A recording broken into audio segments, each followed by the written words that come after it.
Well, good evening, visitors. Welcome to the Australian War Memorial's Last Post ceremony. My name is Richard Cruz, and joining us today from the Royal Australian Navy is Warrant Officer Craig Daniel. Tonight, we mark the 50th anniversary of the start of the Tet Offensive. Although no Australians died on the day that the Communist General Offensive General Uprising began, the fighting that took place all over South Vietnam in the following month not only claimed Australian lives, but deeply affected how the war was viewed at home. By 1967, the war in Vietnam was deadlocked. To break the impasse, North Vietnamese commanders began planning a campaign of surprise offensives that would target every major city and town in the south, as well as provoking a general uprising that would further weaken the resolve of the South Vietnamese government, the Americans and their allies. The offensive took advantage of the ceasefire at Tet, the Vietnamese Lunar New Year festival, at the end of January 1968. On the morning of the 30th of January, 50 years ago today, the North Vietnamese and Viet Cong began the attack. When the main operation began in earnest in the early hours of the next day, the offensive was countrywide and well coordinated. Heavy ground rocket and mortar attacks were launched against most provincial capitals and autonomous cities, as well as district capitals and other small towns in South Vietnam. In Saigon, Viet Cong suicide units attacked prominent buildings, such as the Presidential Palace and the US Embassy. Australian forces were heavily engaged during Tet. 3 RAR were given the task of recapturing Ba Ray, the capital of Phuoc Tuy province, and a few days later dealt with a similar Viet Cong attack at Long Dien. 2 RAR and 7 RAR had been deployed to Bien Hoa province to cover the northeastern approaches to the nearby airbase complex, and in March returned to base at Nui Dat. The Tet Offensive was a major military defeat for the Communists, who suffered devastating losses, especially among the Viet Cong, and the popular uprising that they had hoped to provoke failed to occur. But Tet was a major political and propaganda victory for the North, becoming a turning point in the American and Allied perceptions of the war, creating the impression that the war could not be won, and fueling anti-war sentiment in the West.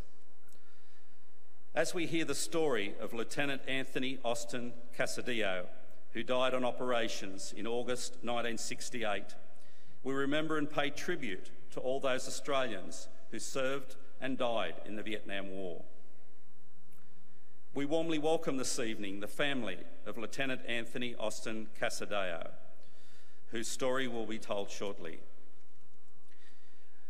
We're also honoured to acknowledge Vice Admiral Tim Barrett, Chief of Navy, Mr Ian Sayers, Deputy President, ACT Branch of the Returned and Services League of Australia, United States Army Attaché Colonel Patrick Teague, Admiral Neil Ralph, Lieutenant Casadio's Commanding Officer, Commander Bruce Wellington, and Lieutenant Casadio's mates who served with him in Vietnam. We welcome the veterans who have served, those that are still serving, and the families that support them. We acknowledge the members of RSL and Services Clubs Association, RSL Victoria and RSL Queensland, who are watching the broadcast of this ceremony across Australia. During this evening's ceremony, wreaths will be laid at the base of the Pool of Reflection by family, visitors and students on behalf of A.B. Patterson College, Arundel, Queensland. I now invite you all to please stand and join in singing the National Anthem.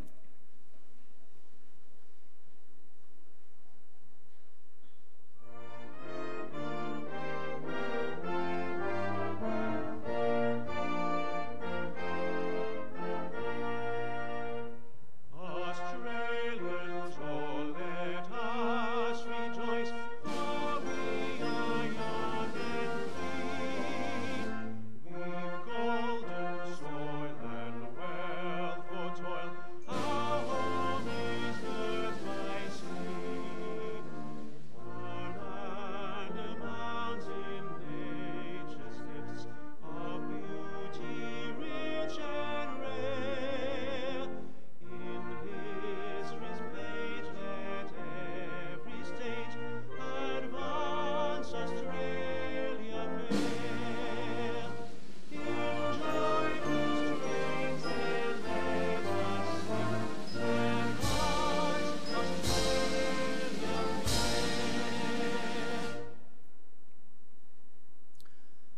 You may be seated.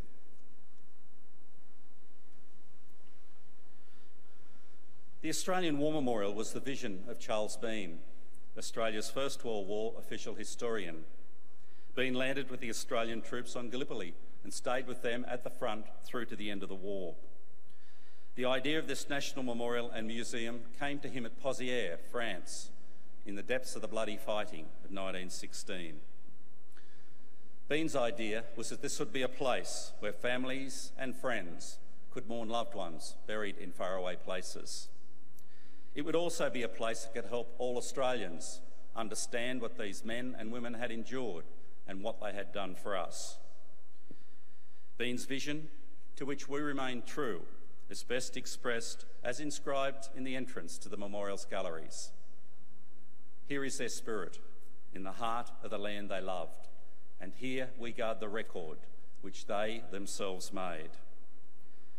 Tonight we'll read the story behind just one of those on the Roll of Honour, which lists the names of more than 102,000 men and women who have given their lives for us in war and operations over more than a century. But first we present a lament, Flowers of the Forest. Wreaths and floral tributes will now be laid at the base of the Pool of Reflection.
Today we remember and pay tribute to Lieutenant Anthony Austin Casadio. Known as Tony to his friends and family, Anthony Casadio was born in Port Lincoln in South Australia on the 30th of December 1945. He grew up in Mount Gambier, where he attended Marist Brothers College. Casadio joined the Royal Australian Navy in 1964 and trained as a helicopter pilot. After graduating from RAF Flying School at Pearce in Western Australia, he began flying helicopters from HMAS Melbourne. In 1967, he joined the first contingent of the Royal Australian Navy Helicopter Flight Vietnam. which had been formed to support US and South Vietnamese ground forces. The Australians fully integrated into the US Army 135th Assault Helicopter Company and were the only such Australian-US integrated unit during the Vietnam War. Known as EMU, the Experimental Military Unit, the unit took on the large flightless bird as an ironic mascot and call sign. The motto of the company also had a uniquely Australian ring to it: "Get the bloody job done." The 135th Assault Helicopter Company flew US Army Iroquois Huey helicopters in two configurations: the gunship and the troop transport, or SLIC. Tony was a gunship pilot and squadron leader. He was also the pilot of the first helicopter of the unit to be shot down. On the 19th of November 1967, Tony was piloting a helicopter that was attacking a Viet Cong position when his gunship was hit by small arms fire. The fuel tanks were punctured. He managed to successfully crash land the aircraft in enemy-controlled territory in the Rung Sat Special Zone. Then, using the helicopter's machine guns, he and the gunship crew were able to hold off advancing Viet Cong soldiers before being rescued by another EMU helicopter. For his leadership, skill and courage during this encounter, Tony was awarded the US Distinguished Flying Cross, the first gallantry award to be won by a naval aviator in Vietnam. In December 1967, the 135th moved from the increasingly crowded base at Vung Tau to the American Fire Support Base Black Horse near Wan Loc. From there, the unit flew troop lift, combat assault and support missions in Phuc Tuy Province and the Mekong Delta. The helicopters often came under heavy fire while inserting and extracting US, Australian and South Vietnamese soldiers. On the 21st of August 1968, Tony was leading a team of gunships, flying at treetop level from Black Horse to Nui Dat, when his gunship was struck by a rocket-propelled grenade.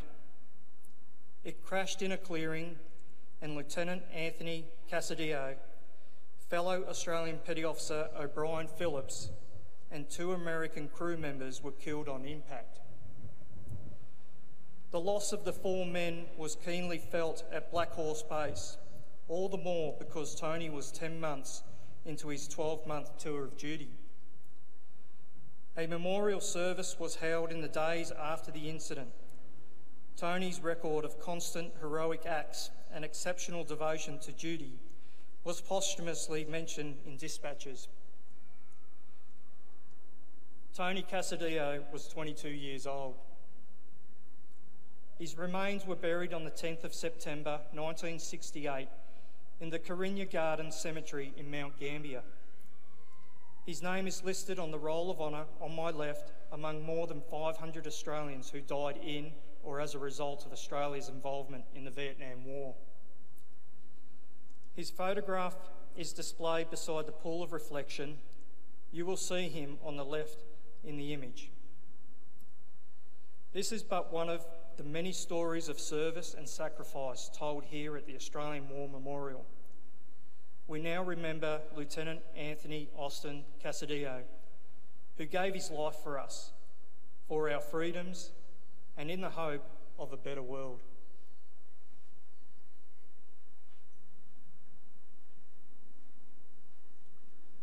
Please stand for the reading of the ode and the sounding of the last post.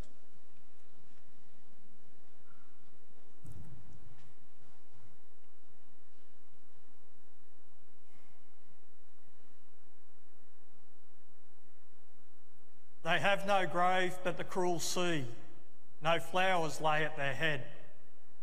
A rusting hulk is their tombstone, a fast on the ocean bed. They shall grow not old as we that are left grow old. Age shall not weary them, nor the years condemn. At the going down of the sun and in the morning, we will remember them. We will remember them.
Lest we forget.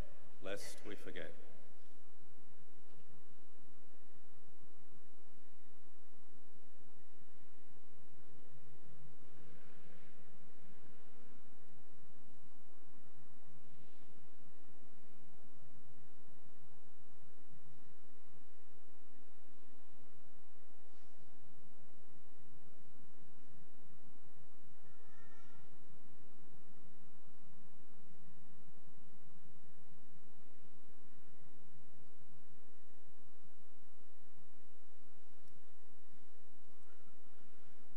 We leave you this evening with the words of the memorial's founder, Charles Bean.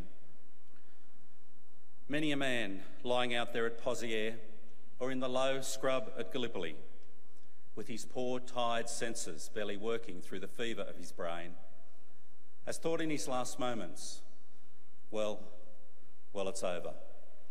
But in Australia, they will be proud of this. Ladies and gentlemen, girls and boys, that concludes this evening's last post ceremony. We thank you for visiting the Australian War Memorial and wish you all a very good evening. Thank you.